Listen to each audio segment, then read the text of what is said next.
March 27, 1999. In the midst of the Kosovo War, NATO forces launched Operation Allied Force, a massive air campaign aimed at crippling the military infrastructure of the Federal Republic of Yugoslavia. But on this night, one mission would unfold in a way no one anticipated. A solitary figure soared high above the darkened landscape, Lieutenant Colonel Darrell Zelko of the United States Air Force, piloting his F-117A Nighthawk, a stealth bomber designed to be invisible to radar. His mission was clear: penetrate deep into enemy territory and destroy a key command center near Belgrade, Serbia's capital. But below him, an unseen threat lay in wait. Zelko's F-117, part of the 49th Fighter Wing, was one of the most advanced stealth aircraft in the world at the time, engineered to avoid detection by enemy radar. On this quiet, moonless night, the Nighthawk would rely on its unique capabilities to get in and out undetected. Zelko was flying solo, no fighter escorts, no support aircraft. It was just him, his plane, and the enemy below. But what Zelko didn't know was that a Serbian SAM, surface-to-air missile battery, had already locked onto his aircraft. Down below, a Serbian officer, Lieutenant Colonel Zoltan Dani, was preparing his weapons for battle.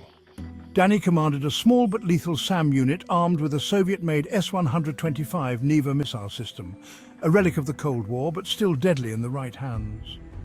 This system had one purpose: to destroy high-flying aircraft like the F-117. Dani knew the Nighthawk was approaching, and despite the advanced stealth technology, the S-125 had one advantage: the ability to track a target through its heat signature, not just radar. As Zelko closed in on his target, a flicker of heat from his engines was enough to alert Dani's radar systems. With a simple command, the missile was launched. Zelko never saw it coming. The first missile missed, but the second one didn't. The missile, a 19-foot-long Soviet-era S-125, tore through the night sky at over 2,500 miles per hour. Within moments, it found its mark, slamming into the F-117 and sending it spiraling downward in a fiery explosion. Zelko had been hit. Zelko's heart raced as his aircraft rapidly descended, his instruments flashing warnings. In that split second, the F-117's legendary stealth had failed him. But it wasn't just the technology that had failed.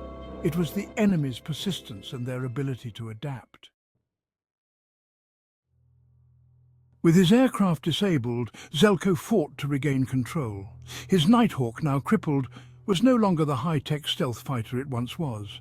It was just another warplane, vulnerable to enemy fire.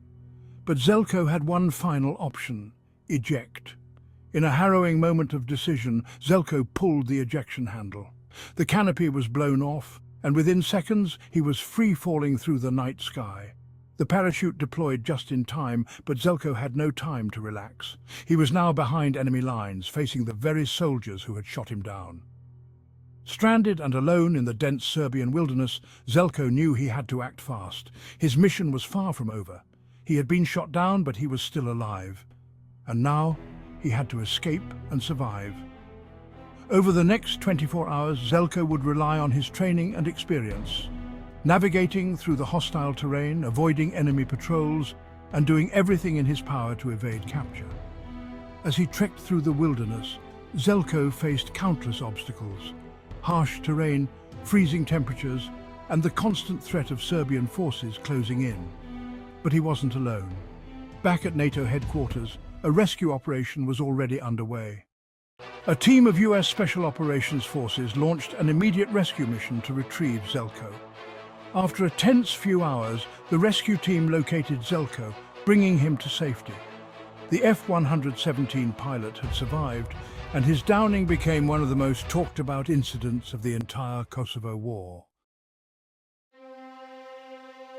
The story of Lieutenant Colonel Darrell Zelko was not just one of survival, but of persistence, ingenuity, and sheer willpower. And while the F-117 Nighthawk was grounded that day, Zelko's courage in the face of adversity became a symbol of resilience for all those who served in Operation Allied Force. On March 27, 1999, Lieutenant Colonel Darrell Zelko's mission didn't go as planned. But it was a testament to the human spirit, the bravery of our service members, and the unpredictable nature of war. It was a lesson that even the most advanced technology could be outsmarted by determination, and that sometimes the fight is far from over when the plane goes down.